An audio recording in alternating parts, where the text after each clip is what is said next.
शुभ संध्या। कैसे हैं आप लोग? बढ़िया है। चलिए, हम लोग पढ़ रहे हैं संधि।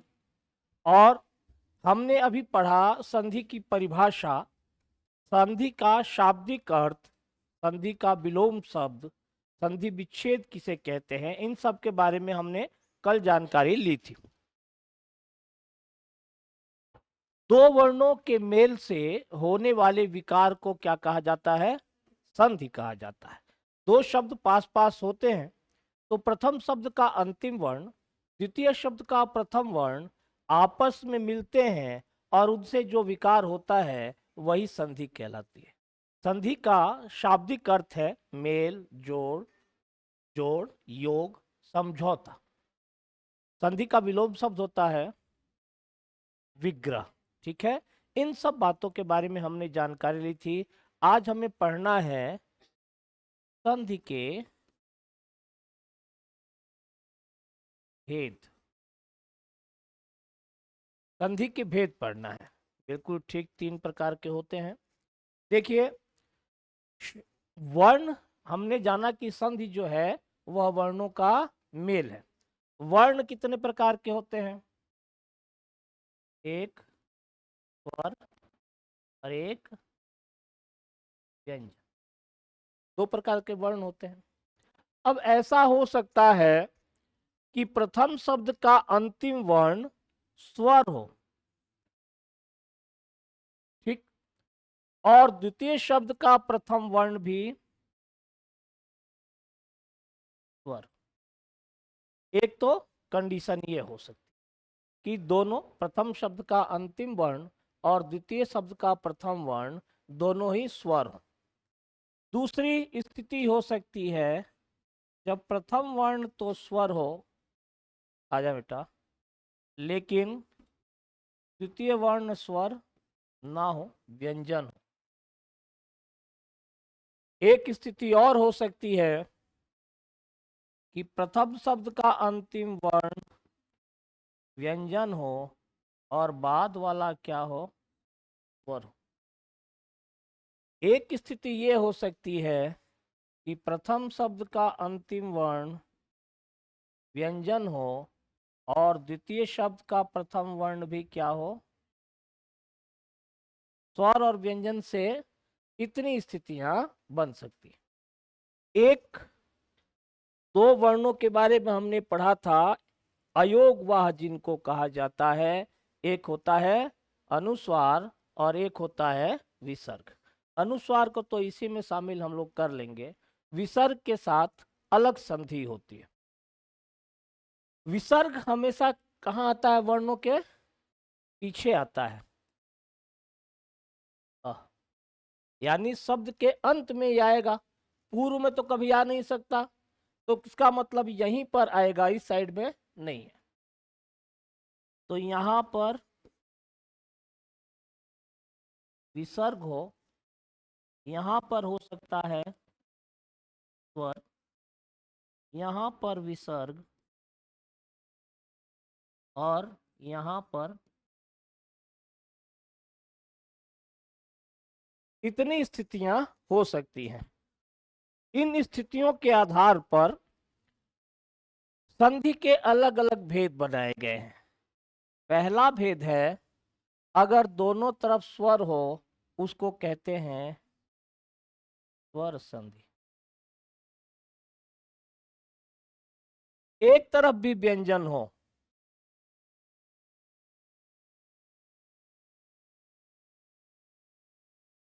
तब ये कहलाएगी व्यंजन संधि। और अगर प्रथम शब्द के अंत में क्या हो? विसर्ग हो, तब ये कहलाएगी विसर्ग संधि। अर्थात संधि कितने प्रकार की हो सकती है? तीन प्रकार की होती है। पहली स्वर संधि, दूसरी व्यंजन संधि और तीसरी विसर्ग संधि। एक बार उतारें इसको आप।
बढ़े आगे।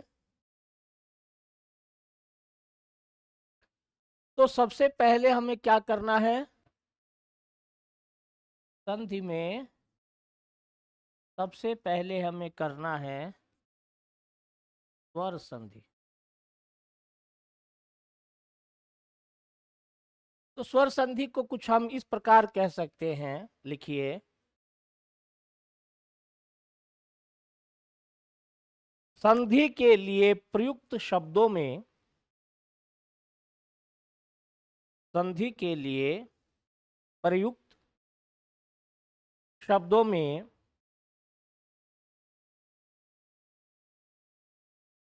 प्रथम शब्द का अंतिम वर्ण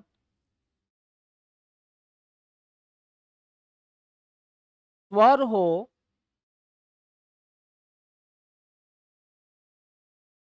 और द्वितीय शब्द का प्रथम वर्ण भी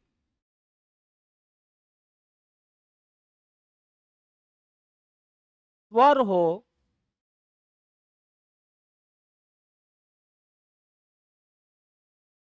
तो इनके मेल से होने वाली संधि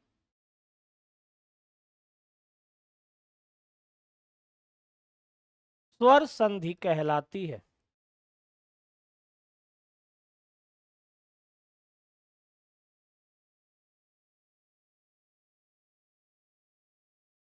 इसको अगर आसान भाषा में कहें तो दो स्वरों से होने वाली संधि जो है वह स्वर संधि कहलाती है। अब बात है स्वर संधि की। तो संधि, स्वर संधि में हमने अभी जाना कि स्वर और स्वर का ही मेल होता है। एक बार क्या करते हैं कि हम स्वरों को लिख लेते हैं, अ,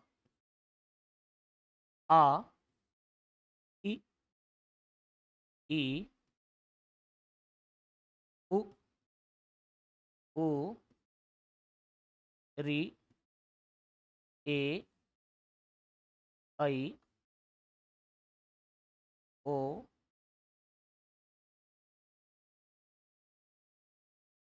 किसी भी स्थिति में इनका ही मेल होगा आपस में, ये एक दूसरे से मिलेंगे, तब वह क्या कहलाएगी, स्वर संधि कहलाएगी, यदि आपस में ये मिले। स्वर संधि, व्यंजन संधि और विसर्ग संधि, केवल स्वर संधि के अंदर भेद होते हैं, अलग अलग उसमें भेद हैं स्वर संधि में।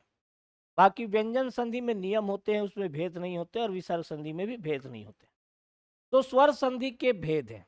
सबसे पहले हम सबके बारे में थोड़ा थोड़ा जानेंगे, उसके बाद फिर एक एक संधि को हम विस्तार से जानेंगे। पहले एक बार मैं आप पूरी स्वर संधि आपको संक्षिप्त में समझा दूंगा, बाद में फिर उसको विस्तार से पढ़ेंगे। देखिए,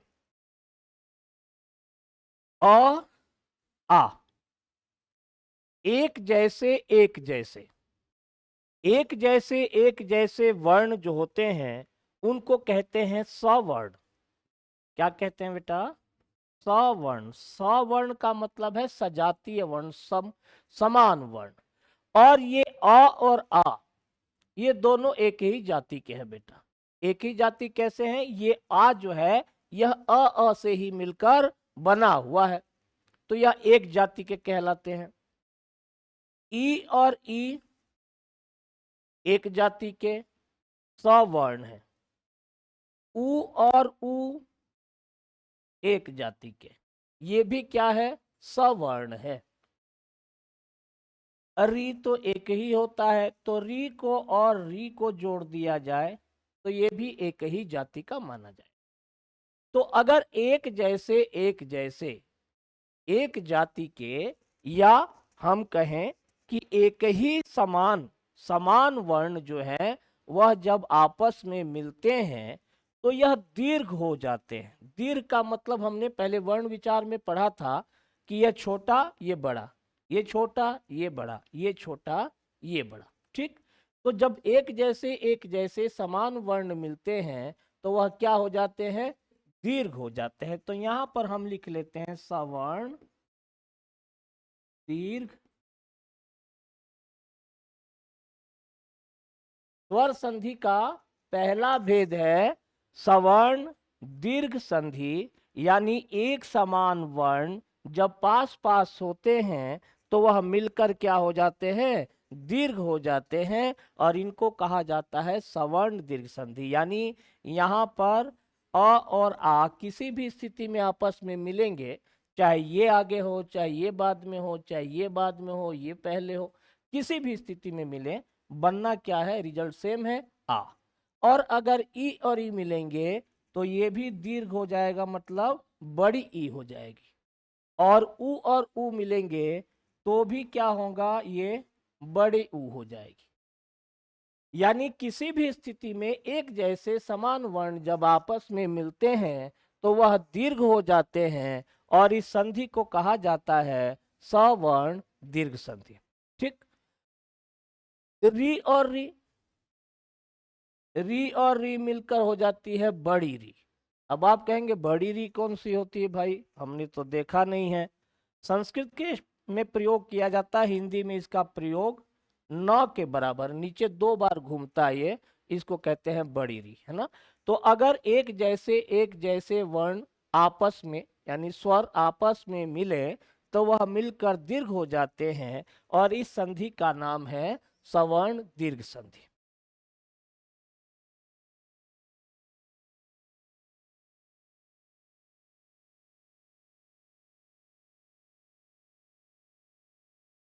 अब हमको क्या करना है, आगे मिलाना है। यहां से स्टार्ट करेंगे, पहले इनको बाकी सब से मिलाएंगे, फिर इनको बाकी सब से मिलाएंगे, ऐसे करके सबको एक दूसरे से मिलाते रहेंगे। ठीक है, ज्यादा कठिन नहीं है, चिंता मत कीजिए, समझ में आ जाएगा। पहले ही चिंता की लकीरें आपके मस्तिष्क पे दिखाई दे रही हैं, इतना घबराने की जरूरत नहीं है। आ को मिलाएंगे बेटा हम ई से, आ को मिलाएंगे उ से, आ को मिलाएंगे, यहां तक एक संधि होती है। आ के बाद यदि ई आए, उ आए और री आए, इस संधि से आ के बाद अगर ई आता है तो बनता है ए, अगर आ के बाद उ आता है तो बनता है ओ, और आ के बाद री आता है तो बनता है अर। और इस संधि जिसमें ए ओ और बनता है, उस संधि का नाम दिया गया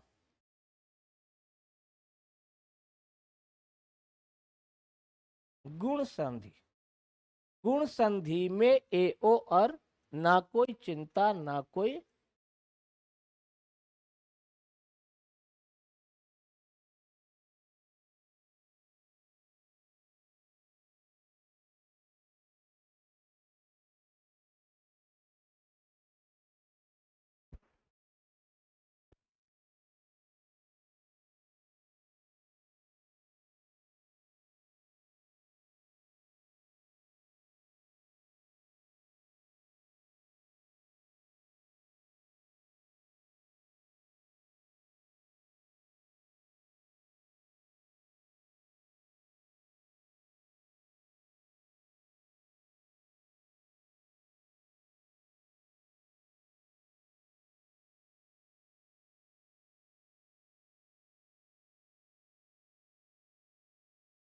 तो बेटा इसको कहते हैं गुण संधि। आ के बाद अगर ई आए, उ आए या री आए, ये गुण संधि कहलाती है। 2 संधियां हो गई, 2 भेद हमने स्वर संधि के जाने। तीसरा भेद,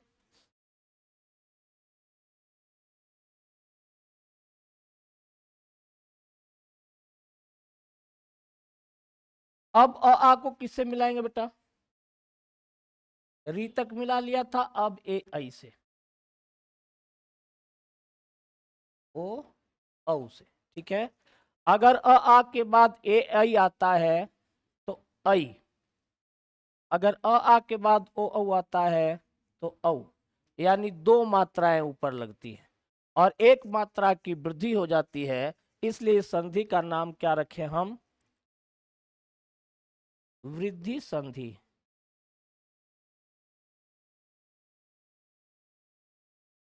यानी अ आ की सारी संभावनाएं पूरी हो गई। अ आ अगर पहले हो तो बाद में कुछ भी आए सब हमने पढ़ लिया। पढ़ा मतलब अभी जाना है सिर्फ। अब इसका मतलब है अ आ को छोड़ दे। अब किसको लें पहले? ई को लें पहले। ई के बाद कोई सा भी स्वर आ जाए, अब बारी बारी से नहीं करेंगे, आपको सरल कर देते हैं कठिनता से। ई के बाद कोई भी असमान स्वर। असमान स्वर का मतलब समझ रहे हैं? मतलब ई के बाद ई नहीं आना चाहिए। ई के बाद ई नहीं आना चाहिए, नहीं तो समान हो जाएगा, है ना। और हमने ये तो पहले ही पढ़ लिया, ई के बाद ई, उसमें समर दीर्घ संधि में। इसलिए ई के बाद असमान स्वर यानी कोई सा भी स्वर आ जाए इनमें से तो ई का बन जाता है य। ई की सारी संभावनाएं पूरी, मतलब कुछ भी आ जाए ई के बाद अगर कोई सा भी स्वर आता है तो ई का बनता है य। अब किसकी संभावनाएं देखेंगे? ऊ की। ऊ के बाद अगर कोई असमान स्वर आता है तो ऊ का बन जाता है व। ई का य, ऊ का व। अब किसको देखेंगे? री को देखेंगे। और री के बाद अगर कोई असमान स्वर आता है तो री का बन जाता है र। ठीक है। ई का य, ऊ का व और री का र बन जाता है। और जिस संधि में ये य बनता है उस संधि का क्या नाम हुआ बेटा? यण संधि। तो चौथे नंबर की हमारी संधि है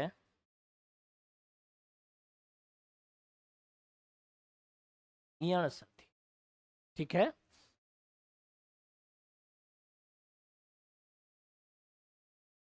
यहां तक हमने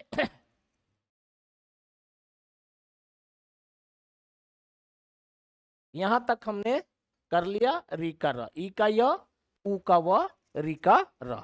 अब हमको किसको पहले रखना है? हमको रखना है ए ऐ ओ औ। ए के बाद ए ऐ ओ औ।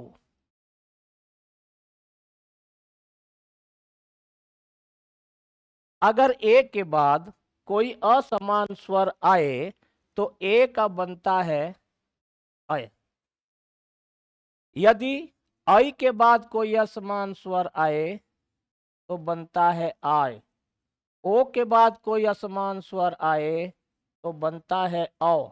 और औ के बाद कोई असमान स्वर आए तो बनता है आओ। ठीक है। जिस संधि में अय और ये क्या है? आदि। अय आदि बनते हैं। अय आदि बराबर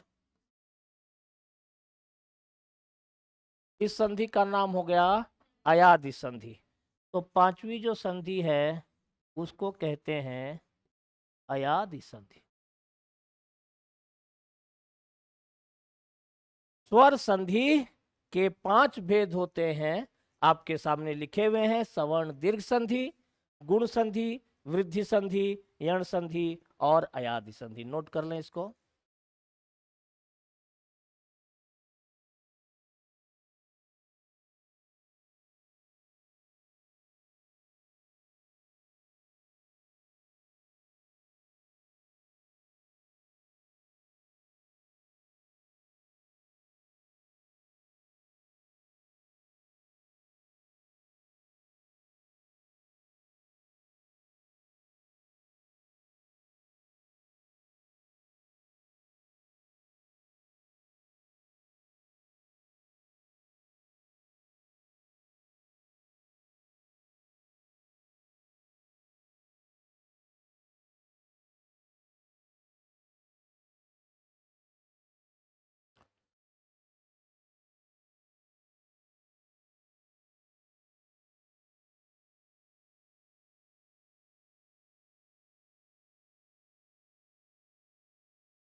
आगे बढ़े। अब हमको करना, अब हमको करना है सवर्ण दीर्घ।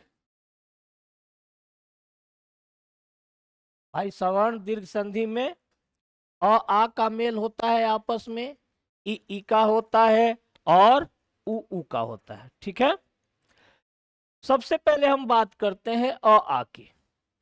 अ पहले हो बाद में भी अ हो, आ पहले हो बाद में अ हो, अ पहले हो बाद में आ हो। कितनी समीकरण बन जाएगी इसकी? 4 समीकरण बनेगी। कैसे बेटा? अ धन अ, या अ धन आ, या आ धन अ, या आ धन। और किसी भी स्थिति में इनको जोड़ा जाए, रिजल्ट एक ही रहना है। क्या रिजल्ट रहना है? दीर्घ हो जाएंगे। तो यहां भी आ, यहां भी आ, यहां भी आ, और बात समझ में आ रही है? अब हम करते हैं कुछ उदाहरण। सबसे पहले वेद धन अंत, बिल्कुल हो जाएगा वेदांत, आप सब लोग जानते हैं। लेकिन एक बार मैं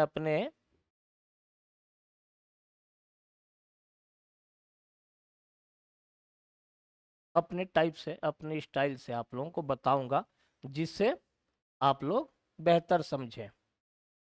वेद, वेद को हम टुकड़ों में तोड़ेंगे, है ना, वर्ण विच्छेद करेंगे, अलग अलग वर्ण कर देंगे।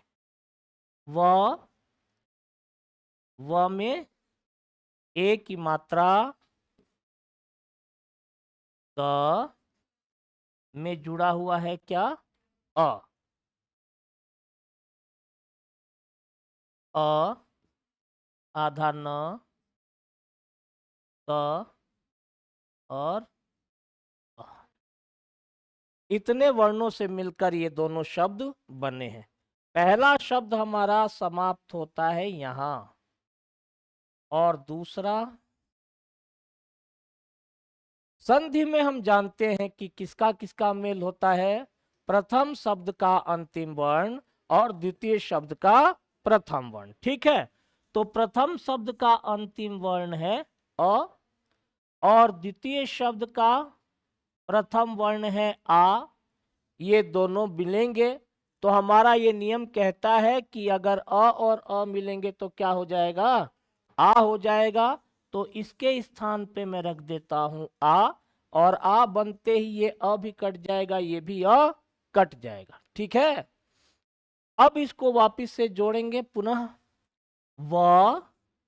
व में ए की मात्रा वे। अब द में किसकी मात्रा जोड़नी है? आ की मात्रा दा। पीछे वाले से मतलब नहीं होता, पीछे वाले तो वैसे के वैसे ही लिखे जाते हैं क्योंकि प्रथम वर्ण ही जुड़ता है। तो वेदांत,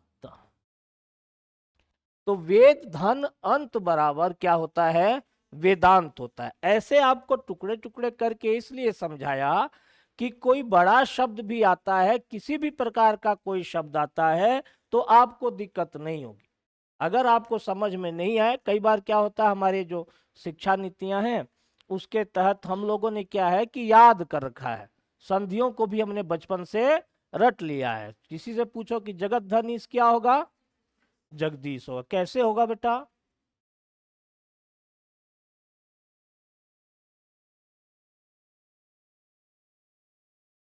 हाँ, तो हमें रटा हुआ है सुधन आगत स्वागत। हाँ, तो रटा हुआ सबके, हम लोगों ने क्या किया, बचपन से ही रटना प्रारंभ किया। रटना नहीं करना, हमें रटना नहीं है, हमको तो बस नियम फॉलो करना है, अपने आप होते जाएंगे। कोई सा शब्द रखता आता है वो हमारे लिए कोई वैल्यू नहीं रखता, नियम के हिसाब से हमें लगाना है। हमको इसी तरह से अंतिम वर्ण और दूसरे का प्रथम वर्ण जोड़ना है और नियम के अनुसार जो बनता है उसको बना देना है। तो यहां पर मैं लिख दूं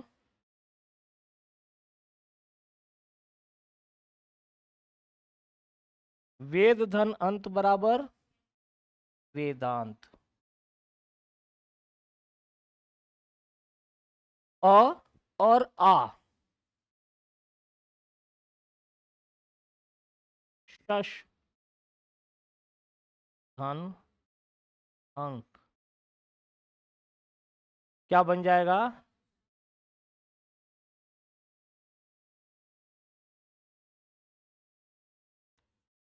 शश मन क्या होता है?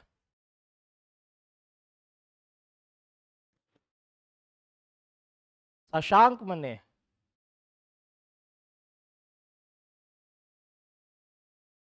चंद्रमा। शशांक जो है चंद्रमा को कहते हैं और शश का मतलब है खरगोश। तो चंद्रमा का खरगोश से क्या लेना देना भाई है? दोनों में रंग की समानता है इसलिए खरगोश जैसा लगता है चंद्रमा का रंग, है ना? दोनों भाई वाइट है। ठीक है। कभी उसकी आकृति देखिएगा जो उसमें बीच में जिसको कहते हैं ना चंद्रमा में दाग है, ऐसा लगता है जैसे कि उसमें खरगोश ऐसे बैठा हुआ है हाथ करके, है ना? तो अंक का मतलब होता है गोद। गोद में क्या है? शश है, तो वह शशांक कहलाता है। शशधर, चंद्रमा को क्या कहते हैं? शशधर। और शशिधर, हाँ तो चंद्रमा को किसने धारण किया है? खरगोश को तो धारण किया है चंद्रमा ने, और चंद्रमा को धारण किसने किया है? शिव ने। तो शशिधर का मतलब महादेव शंकर भगवान। आधन अ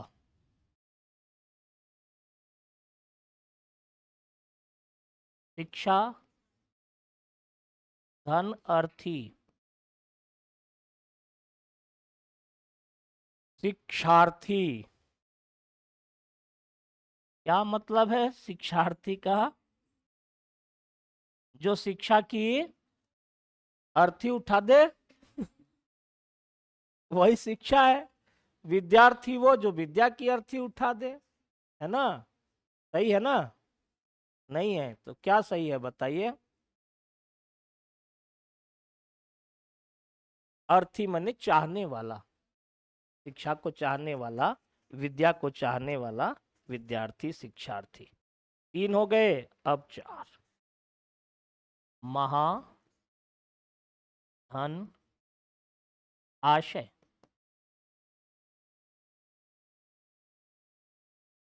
महाशय उतारिए।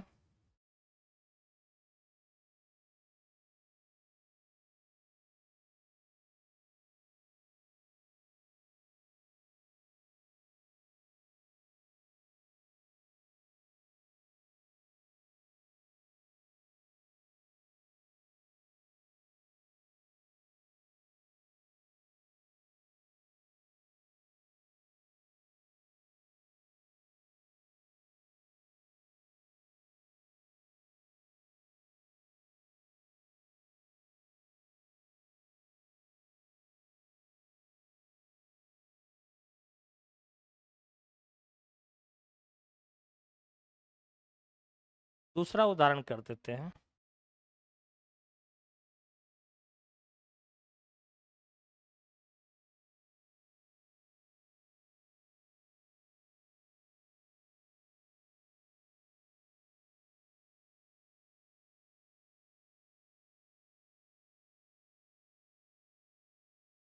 ठीक है।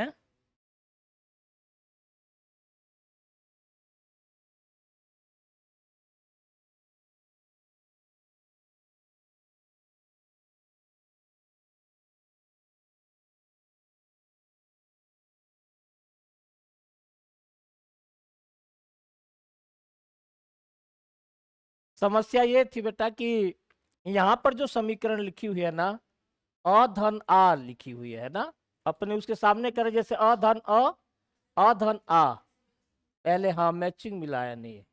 मैच थोड़ा सा हम लोग पुरुष लोग हैं ना, हमसे मैचिंग उतनी हो नहीं पाती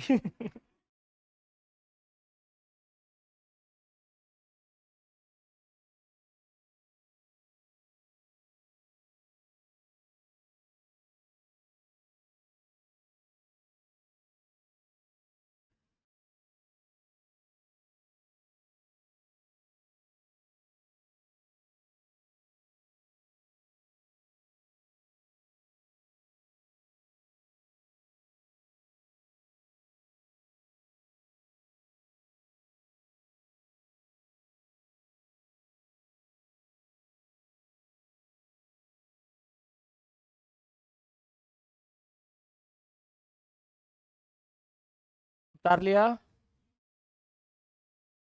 क्या हुआ भाई? महिलाओं से बातों में जीत पाना बड़ा मुश्किल सा काम है।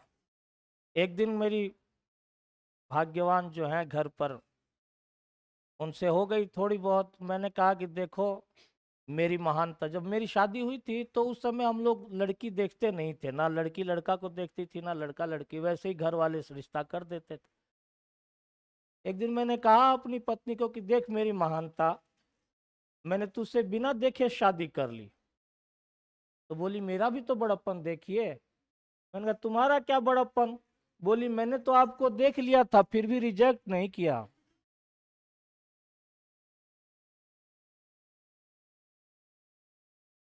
कुछ मैं यहाँ पर लिखता हूँ बेटा, आप लोग करेंगे।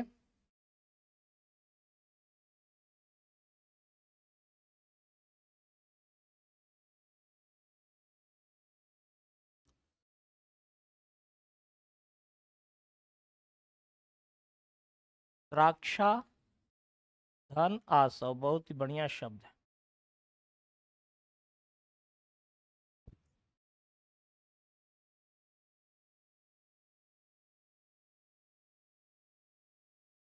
वथन धन अंक।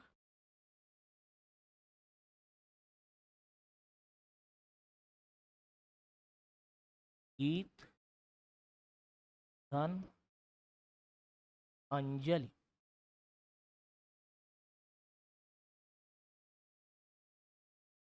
धर्म अर्थ।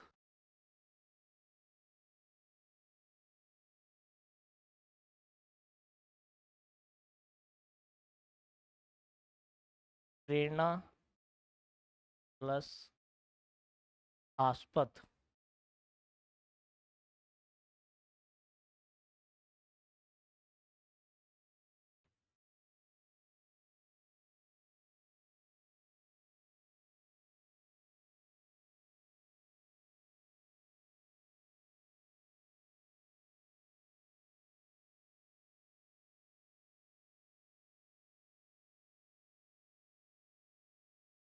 देव असुर। वार्ता धन आलाप।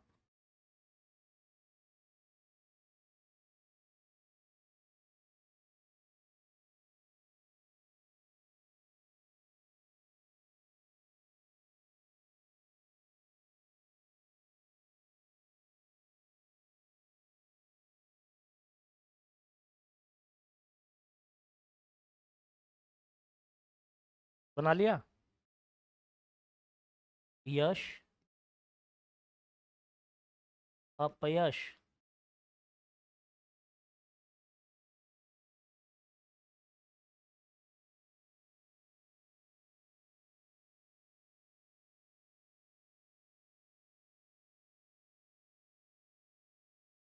अंध अनुकरण।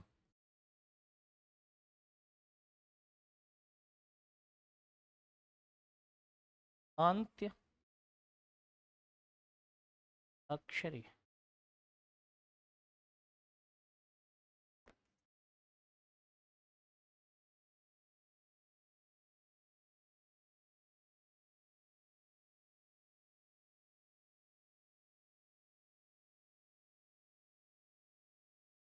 अक्षरी।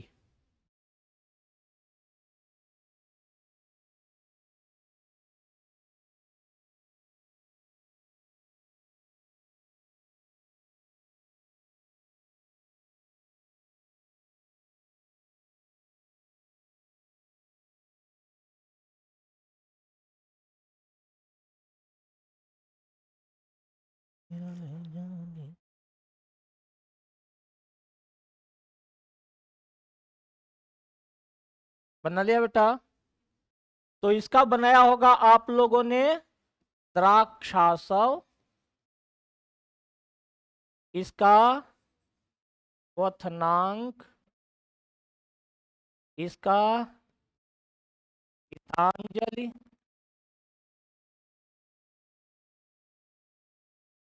धर्मार्थ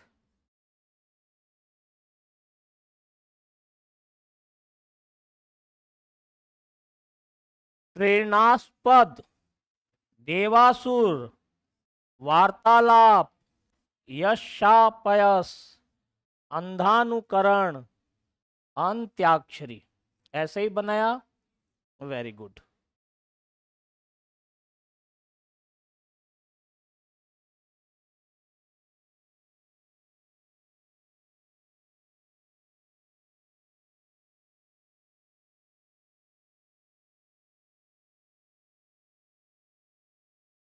सवर्ण दीर्घ संधि अभी चल रही है।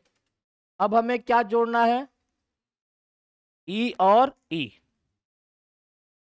तो ई और ई के उपरांत ई या ई आए तो क्या होता है? बड़ी।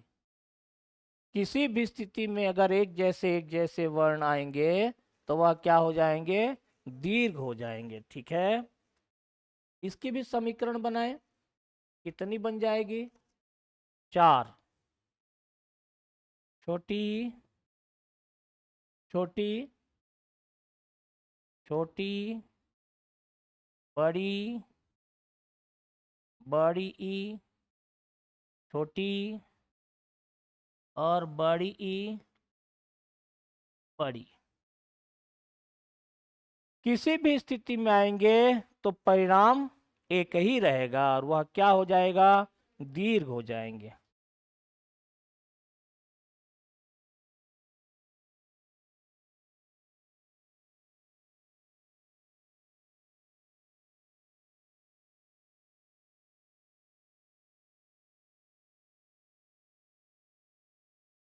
छोटी छोटी रवि, धन, इंद्र। यहां पर क्या है? छोटी है, यहां पर भी छोटी है। दोनों मिलकर क्या बन जाएंगे? बड़ी। तो ये छोटी की मात्रा किसमें बदलेगी?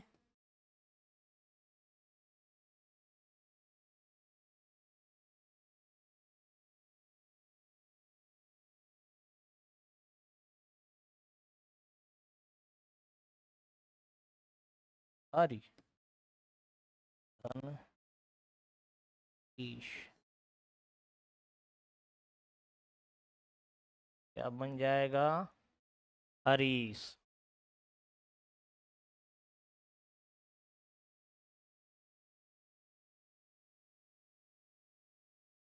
मही, धन, इंद्र। ये बताइए क्या बनेगा?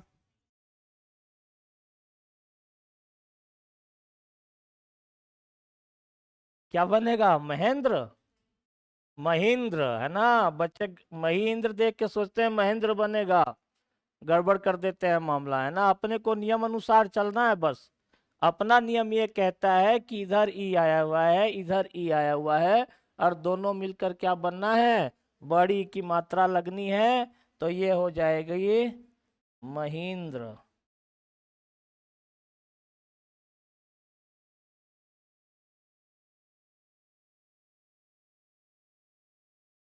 जो महेंद्र होता है वो अलग संधि है। महाधन इंद्र है, वो गुण संधि आगे पढ़ेंगे तब होगा।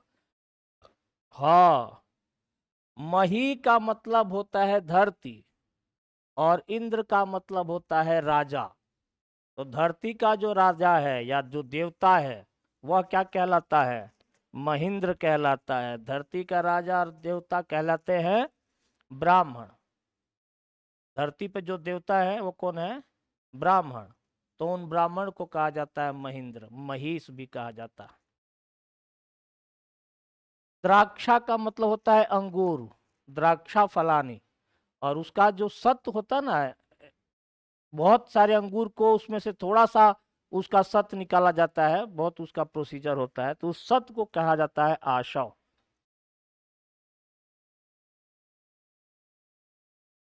आयुर्वेद की दवाइयों में काम लिया जाता है। ये हो गया ई और ई,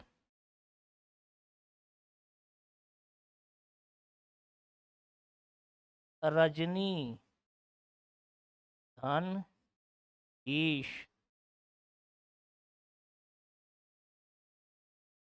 रजनीश। चलिए उतारिए।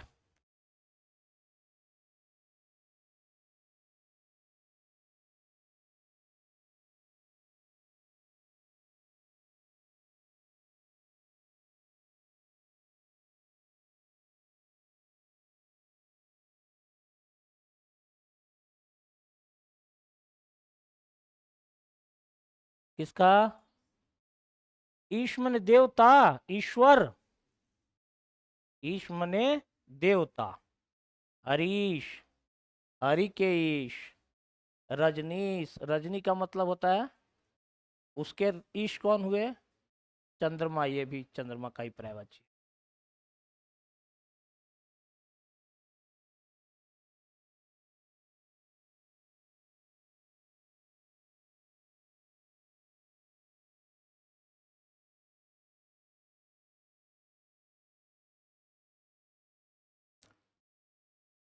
अति धन इव, हरि इच्छा,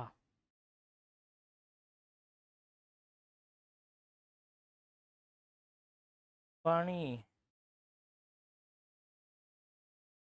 इंद्र,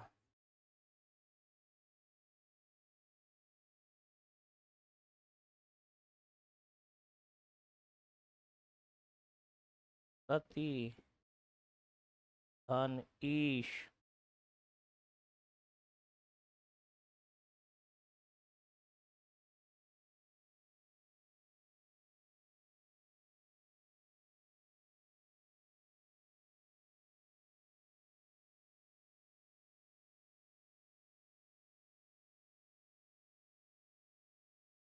कपि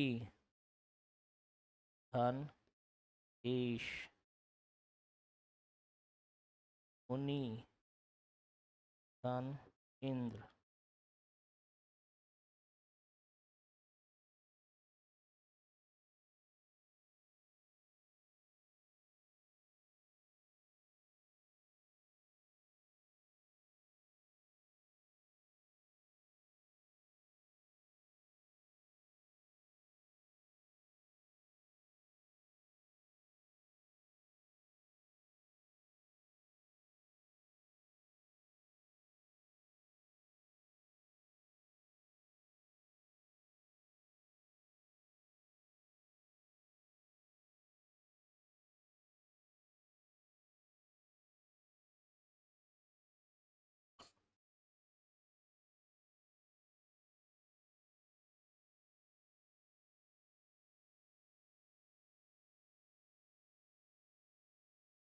बनाया बेटा?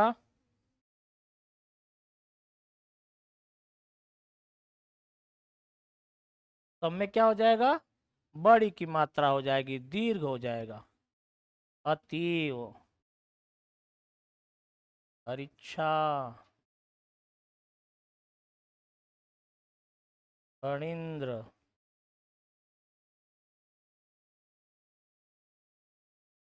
सतीश,